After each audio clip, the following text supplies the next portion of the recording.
the wildest race in history, when the Olympics were a chaotic mess. What if I told you the Olympic marathon, a test of ultimate human endurance, was once won by a man who hitched a ride in a car for 11 miles? And that he wasn't even the strangest part of the story?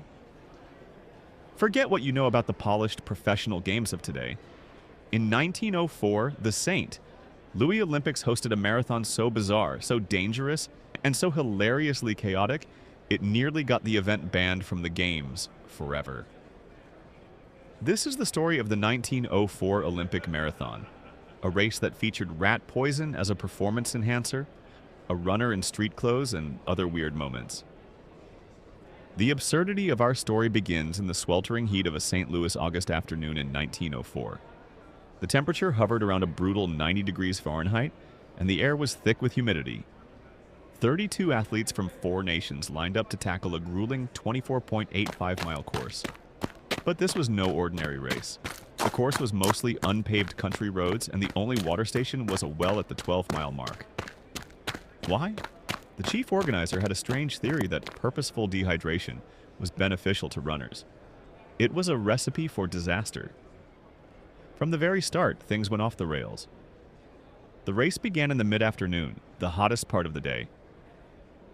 As the runners set off, the entourage of officials and spectators following in automobiles kicked up immense clouds of dust, coating the runners' throats and lungs.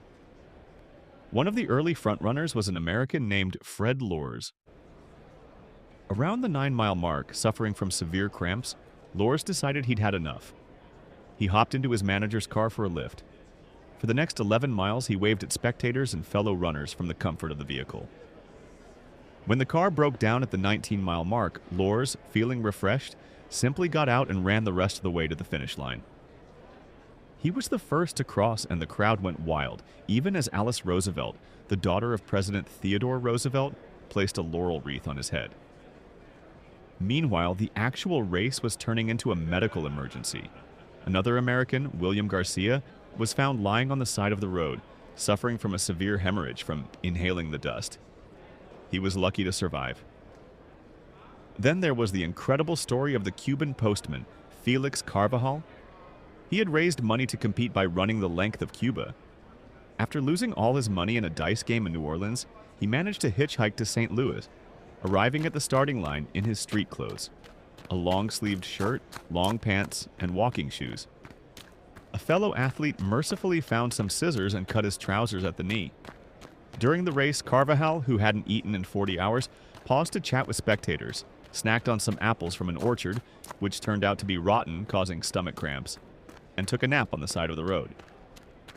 Incredibly, he still managed to finish in 4th place. Our eventual legitimate winner was a man named Thomas Hicks, but his victory was anything but clean by today's standards. By the later stages of the race, Hicks was on the verge of collapse. His trainers, in a desperate attempt to keep him going, gave him a cocktail of strychnine, a rat poison and nerve stimulant in small doses, raw eggs, and brandy.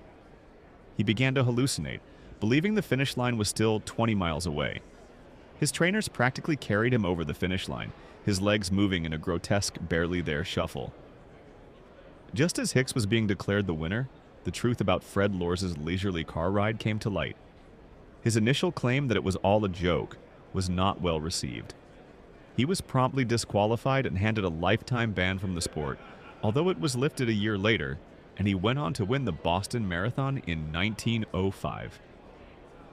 The aftermath of the 1904 marathon was a firestorm of controversy. The combination of the brutal conditions, the dangerous medical advice, and the widespread cheating and bizarre incidents led many to call for the marathon to be permanently removed from the Olympic Games. The event was seen as far too dangerous and, frankly, a bit of a joke. Despite the chaos and the near fatalities, the Olympic marathon survived. The lessons learned in St. Louis, however painful and absurd, led to crucial changes in how long-distance races are managed. The standardization of the marathon distance, the implementation of multiple water stations, and a greater understanding of sports science and athlete safety have all stemmed from this moment in history. What's the most unbelievable sports story you've ever heard? Let us know in the comments below. And if you enjoyed this journey into a forgotten corner of history, Don't forget to like this video, subscribe to our channel, and hit that notification bell so you don't miss our next deep dive into the weird and wonderful past.